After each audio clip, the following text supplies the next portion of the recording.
जय श्रीकृष्ण बंधुरा सबाइके आरो एकबार आदि फैशनेर पक्ष थेके स्वागतम।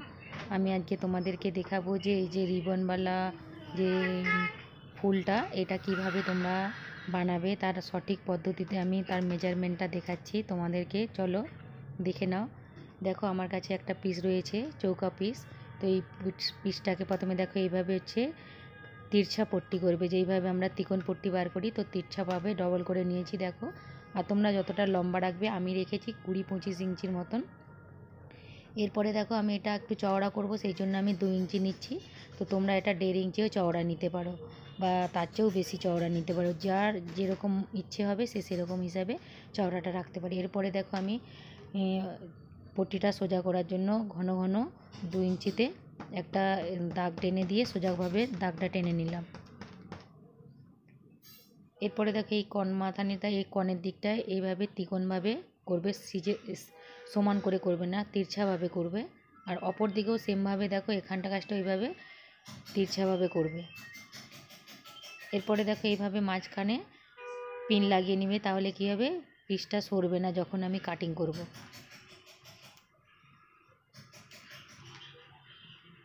এখানটা দেখো এখানে একটা দাগ দিয়ে দিলাম মাঝ বরাবর, এখানে একটা দাগ দিয়ে দিলাম 2-2.5 ইঞ্চির মতন।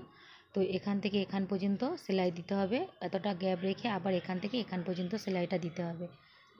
এরপরে দেখো আমাকে হচ্ছে দাগের বাইরের দিক দিয়ে কাটতে হবে 1/2 ইঞ্চি রেখে, যেহেতু আমাকে ওই যে লাইন বরাবর সেলাইটা দিতে হবে সেই জন্য আমি 1/2 ইঞ্চি কাপড়টা বাঁচিয়ে রেখে কাটতেছি বেশি করে। দেখো আমার নিচের দিকে যে ফিতেটা ওটা বার করানো হয়ে গেছে। এরপরে যে উপর দিকে ফুল মতন থাকে তো সেই ফুলটা অনেক রকমভাবে বার করানো যায়। তো আমি এটা হচ্ছে চৌকা পট্টি মানে চৌকা পিসের মধ্যে তোমাদেরকে করে দেখাবো।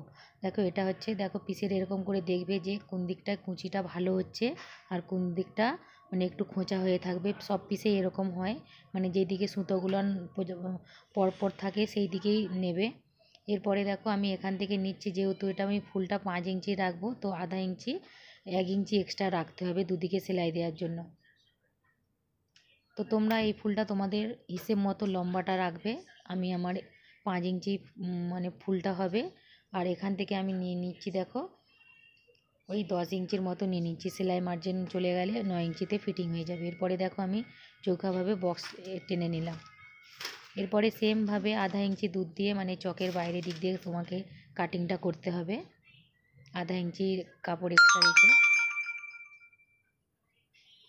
দেখো দাগ মেরে দিচ্ছি যে এখান দিয়ে আমাকে সেলাইটা নিতে হবে, আর এই দিকে দেখো আগের দিকে এই গ্যাপটা আমাকে খুলে রাখতে হবে। এরপরে দেখো এইভাবে সেলাইটা দেবে, যতটা আমি দেখো দাগ রেখেছিলাম দাগটা এখান থেকে মানে এতটা সরিয়ে নেবে। এরপরে দেখো এই দিক থেকে বাদবাকি সেলাইটা এইভাবে দিয়ে দেবে। দেখো কনগুলানে একটু কাট লাগিয়ে দিচ্ছি, তাহলে কী হবে যখন আমি এটা উল্টোবো তাহলে এই কনগুলানের শেপটা খুব সুন্দরভাবে আসবে। এইভাবে দেখো পাল্টে নিলাম, মানে ভেতরের দিকে সোজা দিকটা ছিল, সোজা দিকটা দেখো বাইরের দিকে চলে এলো। এরপরে একটা কিল ব্যবহার করতে হবে, কিলের সাহায্যে এই কনটা একটু ঠিক করে নেবে, তাহলে কী হবে কনটা খুব সুন্দরভাবে আসবে। আসার পরে আমাকে দেখো চাপ সেলাইটা দিয়ে দিতে হবে পুরোটা, আর যেখানটা কাজটায় গ্যাপ রেখেছিলাম সেলাইটা ওর উপর দিয়ে চাপ সেলাইটা দিয়ে দিবে। চাপ সেলাইটা দিলে কী হবে তাহলে খুব সুন্দর ফিনিশিংটা আসবে। দেখো আমার রিবন বেনে তৈরি হয়ে গেছে। এরপরে ফুলটা কিভাবে বানাচ্ছি দেখে নাও। দাগ বরাবরই সেলাই দেবে, দেওয়ার পরে দেখো একটা অংশ আমি খোলা রেখে বাদবাকি দুটো অংশ একটু কেটে নিলাম। এটাও পিনের সাহায্যে সরিয়ে নেবে, তাহলে কী হবে নিচের দিকে কনগুলান খুব সুন্দরভাবে আসবে। এরপরে দেখো এই যে মুখটা যে এইখানে খোলা রয়েছে তো এখানটা কাজটা আমি এইভাবে ভিতর দিকে ঢুকিয়ে মেশিন সেলাই দিয়ে দিচ্ছি।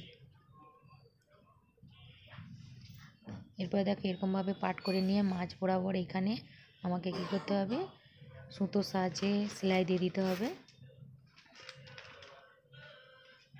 এটা হাত সেলাই দিতে হবে, মেশিনে দেওয়া যাবে না।